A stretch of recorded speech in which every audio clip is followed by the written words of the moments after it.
Таң атты. Орман іші жарық, құстар ән салып тұр. Кішкентай Мика секіріп, орманды аралап жүр. Қандай керемет күн. Мика жерде жатқан бір домалақты көреді. Мико. Бұл не? Бауырсақ. Мен бауырсақпын. Екеуміз дос болайық. Мико мен бауырсақ дос болып, орманға бірге аттанды.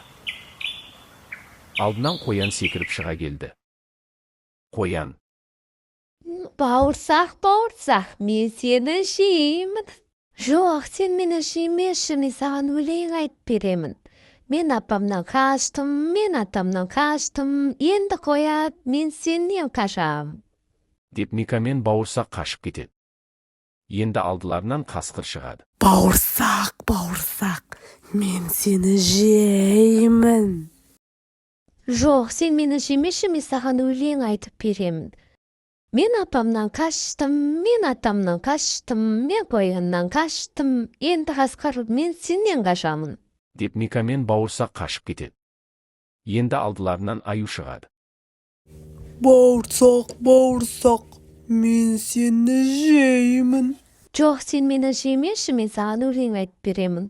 Мен атамнан қаштым, мен апамнан қаштым, мен қояннан қаштым, мен қасқырдан қаштым, енді аю, мен сенен қашамын. Деп Мика мен бауырсақ қашып кетеді. Енді алдыларынан түлкі шығады. Бауырсақ, мен сені жеймін.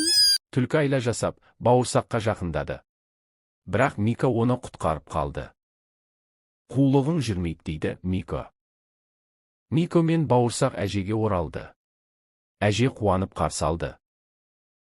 Барлығы бірге ән айтып, би биледі. Ертегі осылай аяқталды.